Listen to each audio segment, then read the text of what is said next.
Hello everyone, this is Dr. Divya Madan from soulfullivingllc.com, and today we are on to our journey of timeless wisdom from Geeta. So yesterday what we did, we talked about, yesterday we were we were trying to understand what led to Mahabharata, what led to the epic fight between the Kauravas and Pandavas.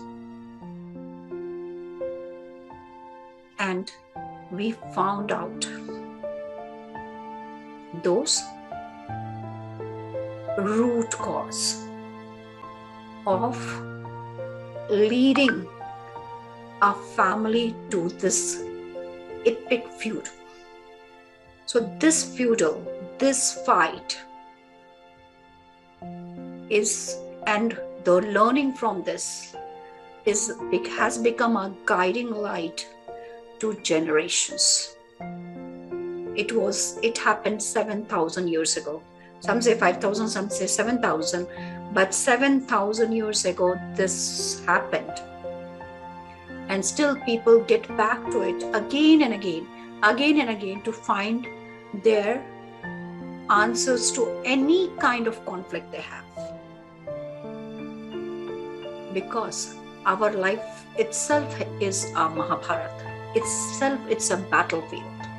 How we should act, how we should think, what should be our behavior, how we should shape our characters, and how we should shape the characters of our loved ones whom we are raising or whosoever is dependent upon us. So what are we going to do today? So we are starting with the first chapter of Geeta. Yesterday it was just an introduction that what led to Geeta. Here we are into the chapter 1 of Geeta, which is about the conflict that Arjun is going through in the battlefield. So as it happens, yesterday we already talked about that how Draupadi was humiliated in the court of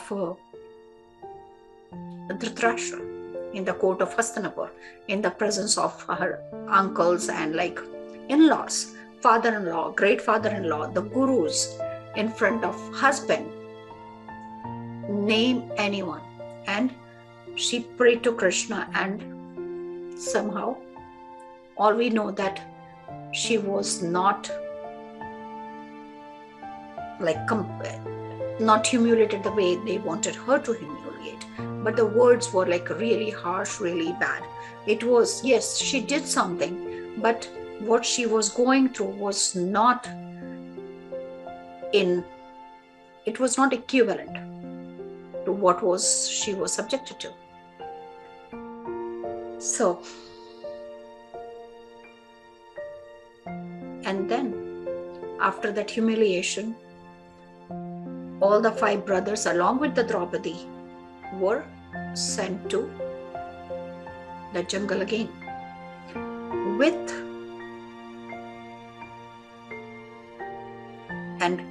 with a contract that was signed that they should not be seen in 12 years at all. I think it was 12 years. That in 12 years they have to be in hiding, and if they are found out, they will have to go into the jungle again for another 12 years.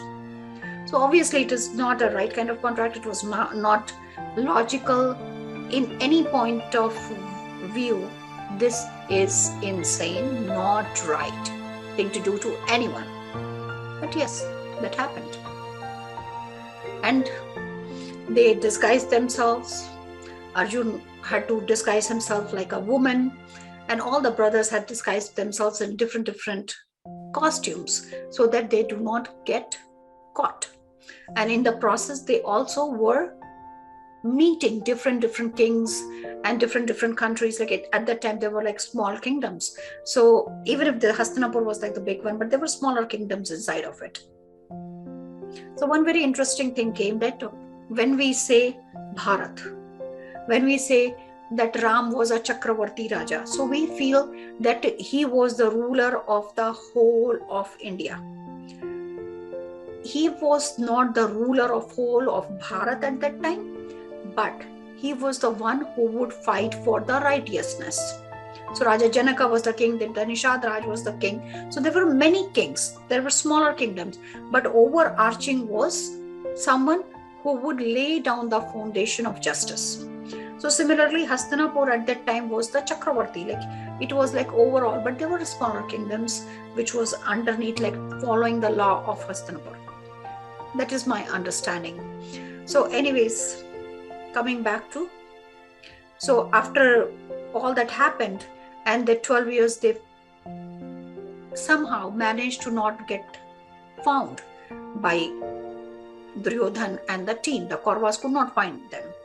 So when they came back, again the question arose that can you still give us at least 5 villages for us to survive? We do not have anything to eat. We do not have anything going on for us. So you can keep all the kingdom, but just give us 5 villages.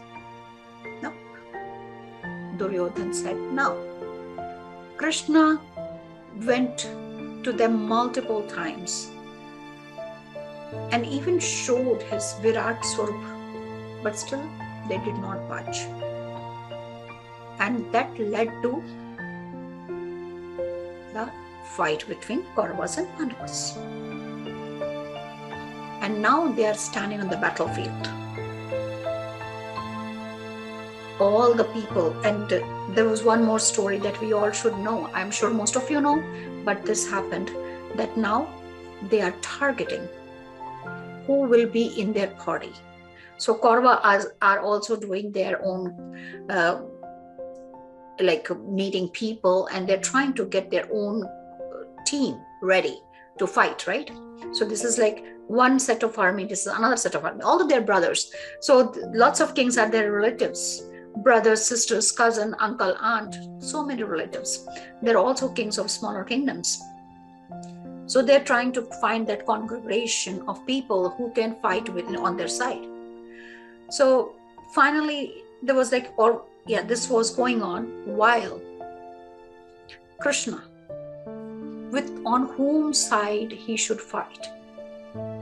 Krishna was the husband of Subhadra, but at the same time, Duryodhan's daughter was married to Krishna's son. So they were all like interrelated. They were relatives. So now Krishna should go on whose side. So both Arjun and Duryodhan went to Krishna's house or Krishna's palace, and they were like, we have come here to find out that if Krishna can fight on our side. So yes, you have to ask him. So both Duryodhan and Arjuna went to his palace, and they were told that he is asleep. So they had to wait. They had no other option but to wait. What is our learning from here? Do we have any learning from here? Yes. The God pretends to be asleep. He's not asleep. He's just giving you that test, that what kind of dedication you have, how much you want to be with the God, how much you want to be with them.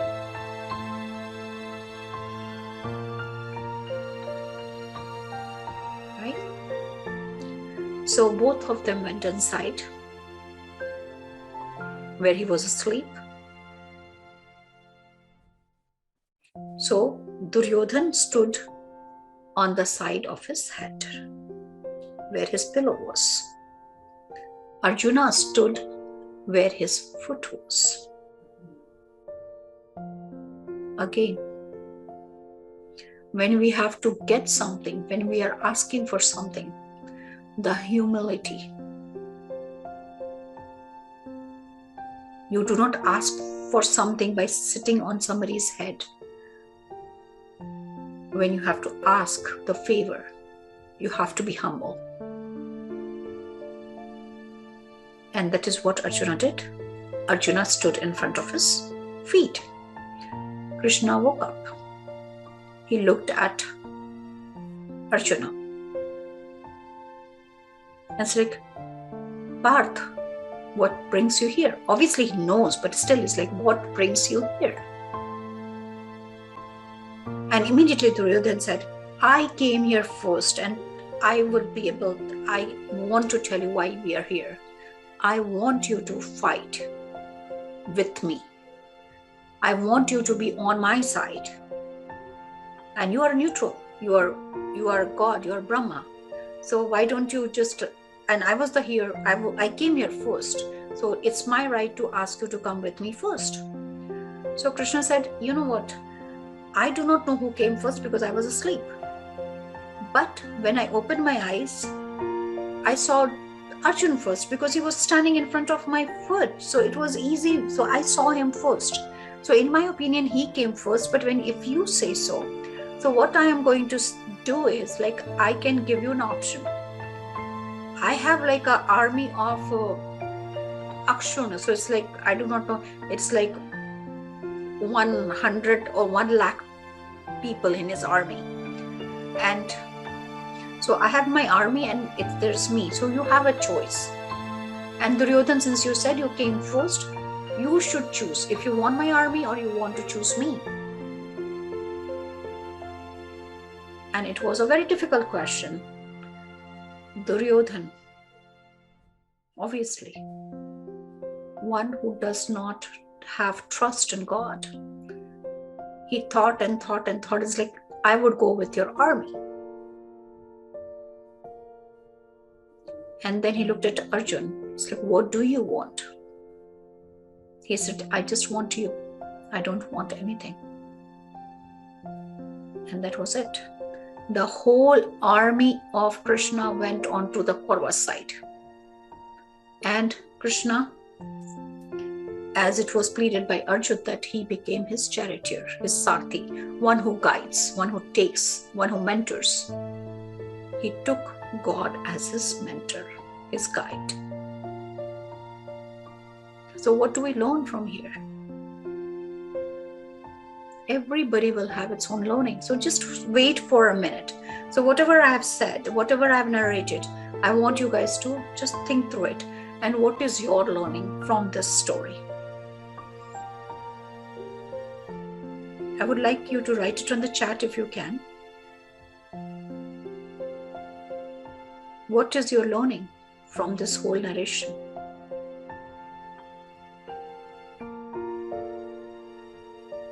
Be humble. What else?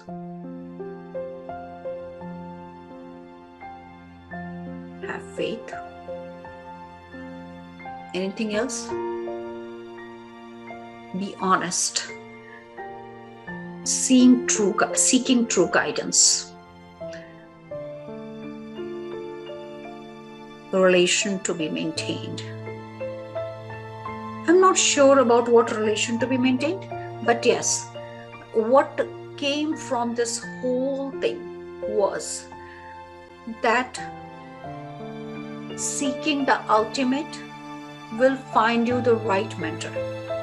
What you're seeking is right now, Arjun is not thinking about moksha, or he's not thinking about like getting like the wealth or whatever. At this point of time, he is in a situation that he has to survive. This is here for survival. But at the same time, he does not want to do anything wrong. And who would be better guide than Krishna? He's not even thinking about his own intellect. He's not really trusting his own intelligence. At this point of time, when he is in so much of fear, so much of conflict, in despair, in hopelessness, that he has to fight. It is a huge thing. I have to stand in front of thousands of people, and I have to collect so many people as an army, and I have to fight. So much of dilemma. Still, he just, because he doesn't know anything better, he doesn't know what to do about it, so he just surrendered himself to Krishna. And that is what our learning is, that when there is complete darkness in your life, surrender to the ultimate, surrender to the divine. And here the story is of connecting with the Krishna consciousness. All right. So this is like so many things to ponder and think about it. But now we proceed. They are, fast forward, they are into the battlefield. And in the battlefield, on this side, we have Yudhishthir, Bhim, Arjun, Nakul, Sahadev, the 5 brothers. At the same time, they have sons of Draupadi from all her 5 husbands, son of Subhadra, Abhimanyu, the famous Abhimanyu, who heard about how to get into the Chakravyuh when his mother was pregnant. That's another story. But these are the people, like all big stalwarts. On the other side, there is Bhishma Pitama, Duryodhan, Kripacharya, Ashwathama, Duryodhan himself, Dushashan, 100 brothers of Kauravas, Jaidra.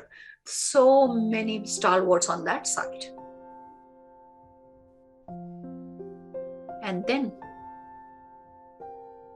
here, so how we know about this story, what was happening in Mahabharata? There was a character called Sanjay. Sanjay had Divya Drishti, like clairvoyance and clairaudience. And he was sitting next to Dhritarashtra. So Dhritarashtra kept asking him what is happening into the battlefield. Yes, we all have understood from our previous session that Dhritarashtra, the unfulfilled desire he had to be the king of Hastinapur, undisputed king of Hastinapur, he chose. What did he choose? He chose to fight over peace. He had a choice. He could have put his foot down. He could have asked his son to do this or that. But there was a tacit approval of this fight. It was not open, but it was like, how do I do that? How do I stop him? He would not listen to me. Like, he had 100 excuses. So there was a tacit approval of the fight. But still he wanted to know. He was blind by eyes, but he was not blind by his intellect. Maybe blind by his intellect too. But he wanted to know what was going on. So Sanjay was describing what was happening in the battlefield of the Kurukshetra. So now the Sanjay tells Dhritarashtra. So Dhritarashtra asks, what is happening into the battlefield? And Sanjay said that right now Duryodhan is talking to Dronacharya, who was the chief of the army, who was leading the army. So he asked, what are we going to do? These are the stalwarts out there. So he is trying to understand who all are the people in the front. What is the strategy behind it? What is their strength? So these questions we also need to ask when we are in a situation. That what is our problem that we are facing?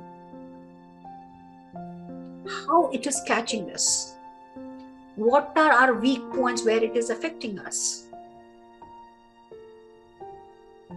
What is the strength of this situation?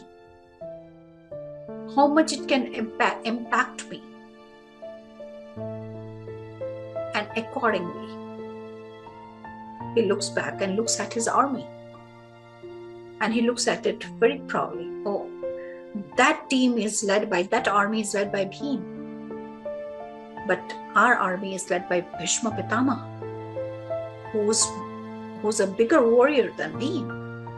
He looks at his team. Oh my God, I have so many stalwarts on my side too. He looks around. So what is he doing? He's also looking at his own strength. Yes, there's an army in front of me which is strong, but I have these people who are much stronger, in his opinion. Although he is fearful, he is still fearful. If he was not fearful, if he was not in doubt that he might lose, he would have a different level of confidence. He might not have been chosen to fight. He might have found something and was like, take this. I don't care to fight with you. But somehow he felt weak in some way, and that is why he's fighting it out. Try to understand. We all have heard when an elephant is walking, there would be 1,000 dogs barking, but it keeps walking. Right? There's a phrase, Hathi chale bajar, kutta bhauke hazar. Right? So, have you ever seen an elephant trying to fight the dog when they're barking at him? No. So, if you're confident about your capability and you know that you'll win, if you're confident of your victory, you will never fight. We'll just forget about it. So when the situation arises that you feel like fighting, when you get angry, when you get anxious, you have already lost it.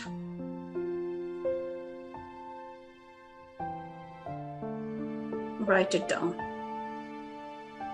The moment you feel angry, sad, upset, hopeless, anxious, you have already given in to your problem or the situation. All right? So, when Duryodhana decided to fight, you know he was not the most confident person. Why Pandavas were fighting? They had nothing to lose. They had nothing. They had nothing to lose. They were pulled into that fight.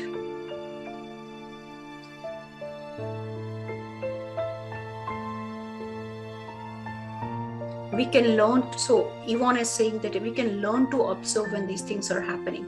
Yes, self-awareness is important. That is what we talked about yesterday. That catch your thought before it takes you spirally down. Catch your thought.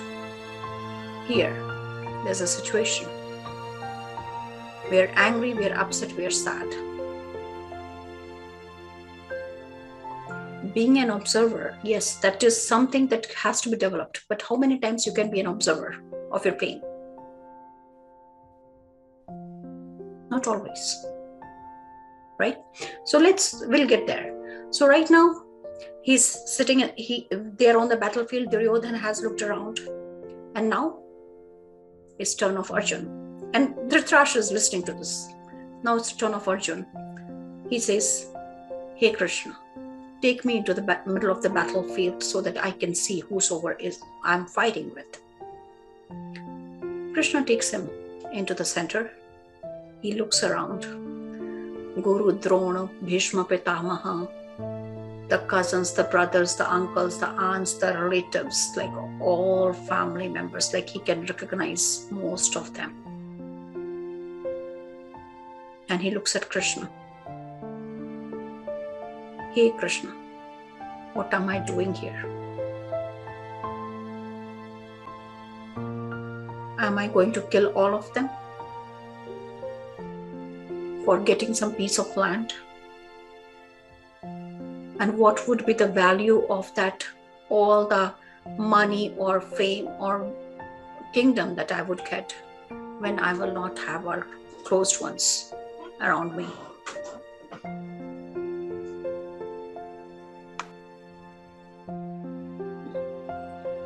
So, what's the use? So, in our lives, many a times, sometimes we don't take care of ourselves. It's like, what's the use of getting something if my loved ones are not happy? What's the use of all the wealth I have if my family is suffering? Or why I should, many people who live here in US, and they keep sending money back to their family. Even they will leave. I do not know if you guys are all from US, but I know lots of families, they would just live very meagerly, very miserly, and they will keep sending money to their family. And sometimes I have seen them that I am aghast that you guys are making so much, at least live decently. But they would keep saving, keep sending back, which is fine. But to some extent, one should take care of themselves too. So anyways, this is just a small example. He was like, what's the use of the wealth? Or what is the use of that wisdom or kingdom if all my loved ones are gone? Fighting with them. Hey Krishna, just tell me. Hey Parth, tell me. They might be fools. They might be a greedy people who are trying to snatch things which belongs to us rightfully and not ready to give it to me. But is it worth the fight that we are into it? What's the use of us being an intelligent one or kind one or compassionate one? फायदा क्या है? अगर वो मूर्ख हैं, अगर वो बुद्धू हैं, अगर वो लालच कर रहे हैं,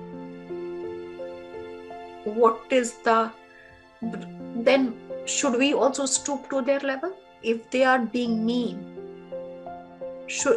I am intelligent, I understand that what they're doing is not right, but should we stoop to this level? Is it worth killing of my guru, killing of my pitamaha? Is it worth it?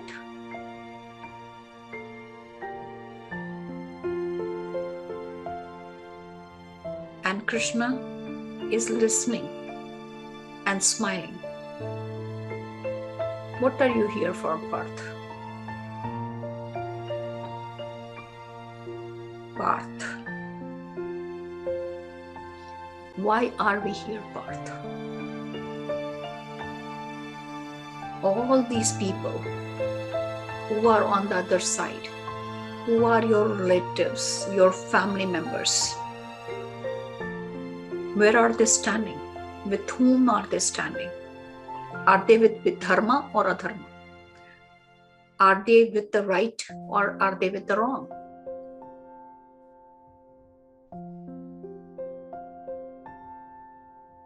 Whom they are supporting?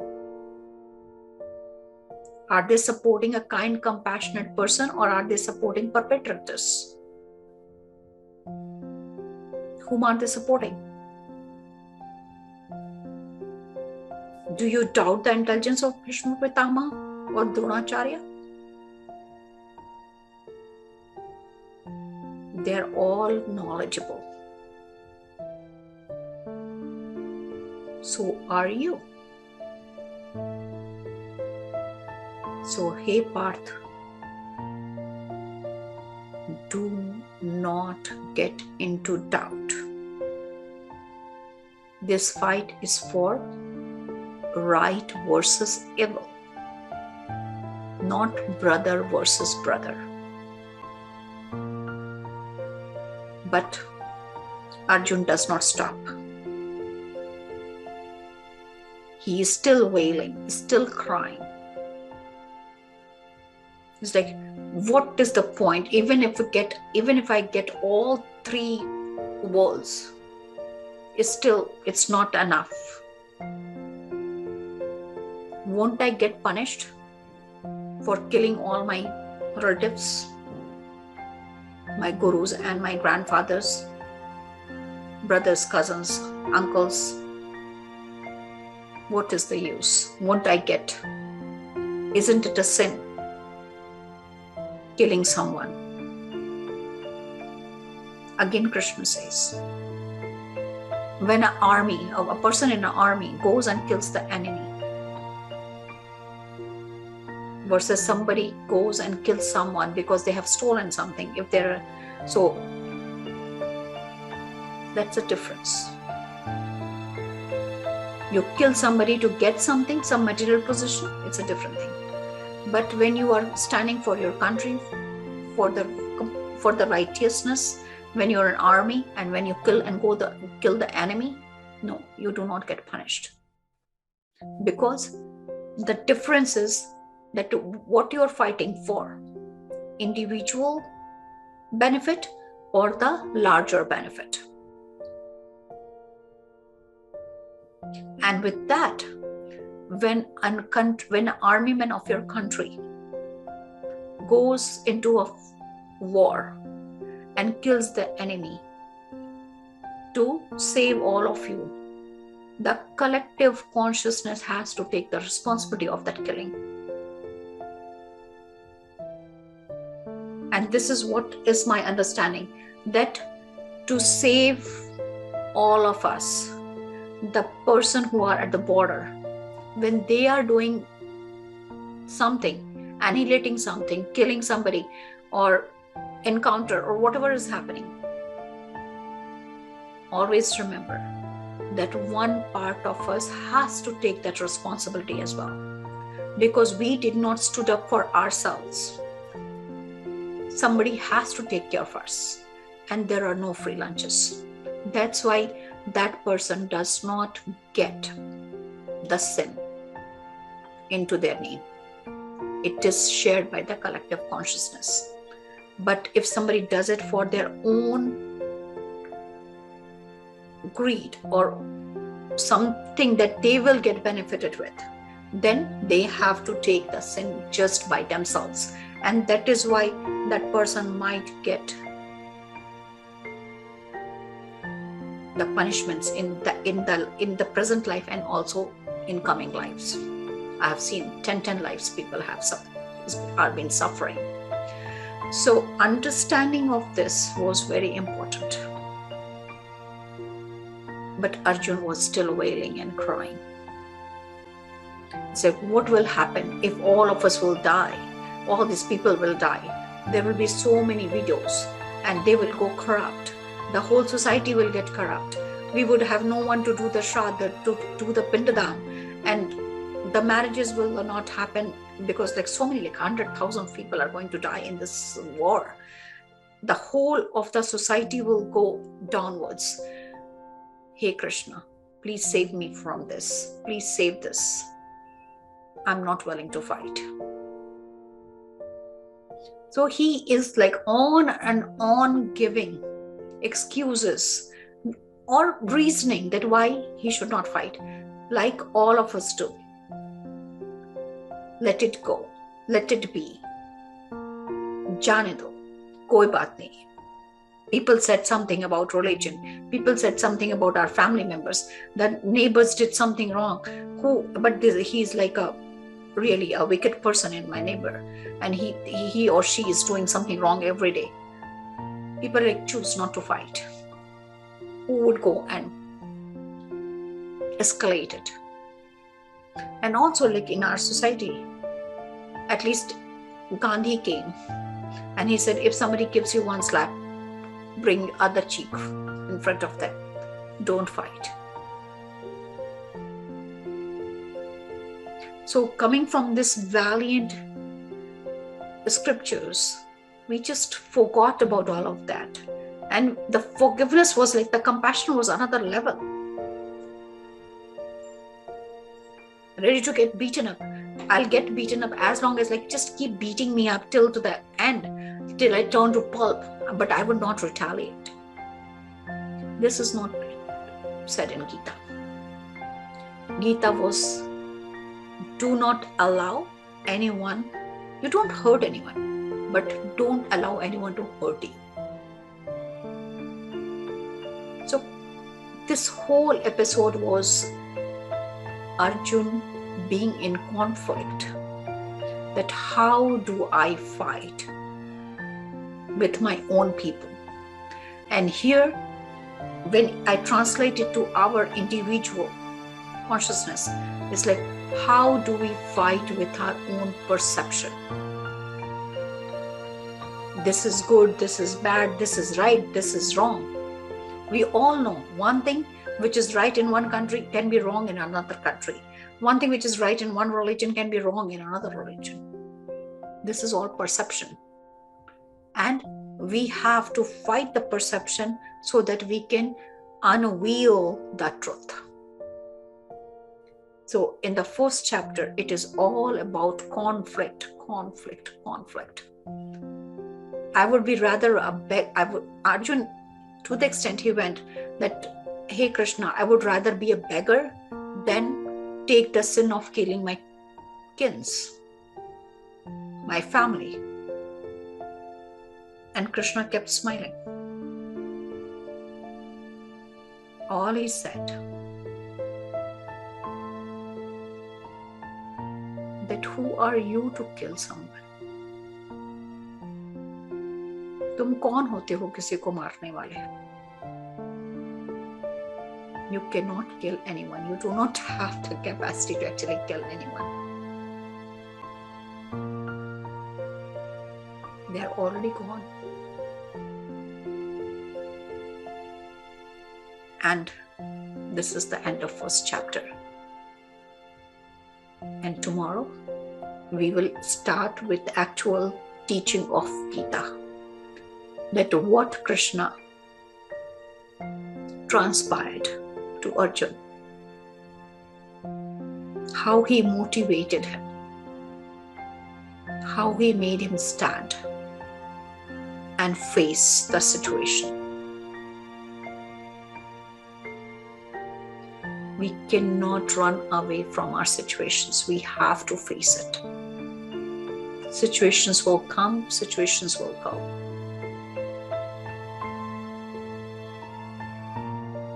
But standing in true wisdom, analyzing it, look at the problem from all sides, from top, from bottom, from right, from left, every single scenario, the understanding of it, why this situation is getting applied to me, how I can face it, what dilemma I'm facing, what conflicts I'm facing, what could be my perception which might be blocking me from understanding the situation. Hundreds of questions. And the answer will follow as we go along. So see you all tomorrow again. Let's pray and have gratitude. Prayer to Lord Krishna and all the people who were involved in that period of time.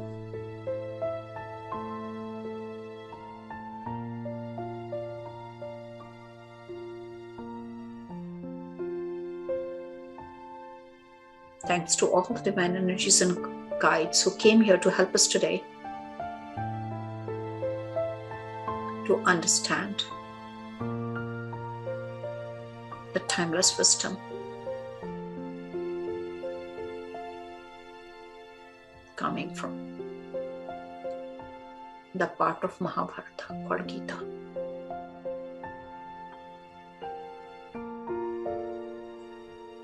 And then we pray for the universal good. Sarve bhavantu sukhinah, sarve santu niramayah, sarve bhadrani pashyantuh, Ma kasyat dukha bhag bhave. Om lokaha samastah sukhinaha bhavantu.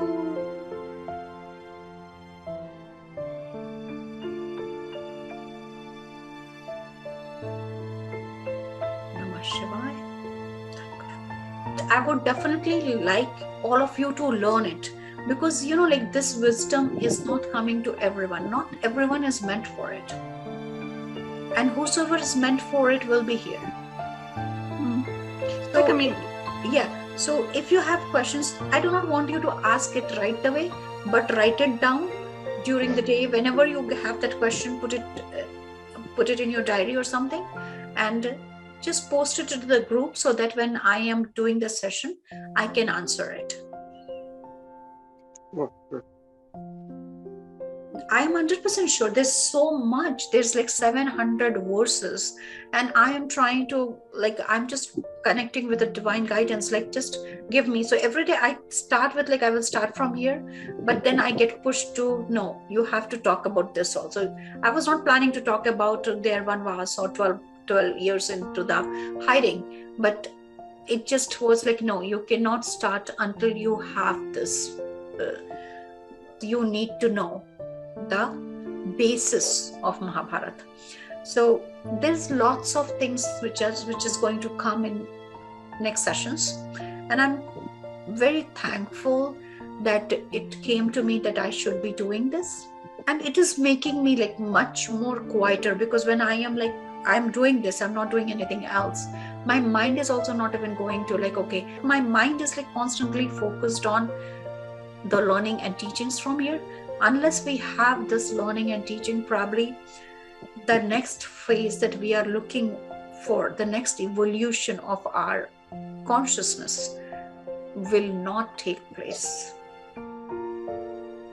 If I know this you is said not imbibed properly. You said to write down our questions, but I think for me, if I can share it now, it's still I'm still uncomfortable with the whole fight. I mean, with the whole thing, and I know there's more to it in terms. I mean, Yes. as you're going to tell us, but it is. I think all of us are. But what exactly that means, we have to have it unfold. No one was comfortable. That is what you're hearing right now. That how uncomfortable Arjun is himself. I would rather beg than kill my kins, right? Even they're wrong, even if they're foolish, even if they're greedy, I don't care. I don't want to fight them, right? So that is what we are going to move forward from here. We all are in the same situation, that we do not fight back in many situations. That is how we feel that we should lead our lives, but Geeta is the guiding light.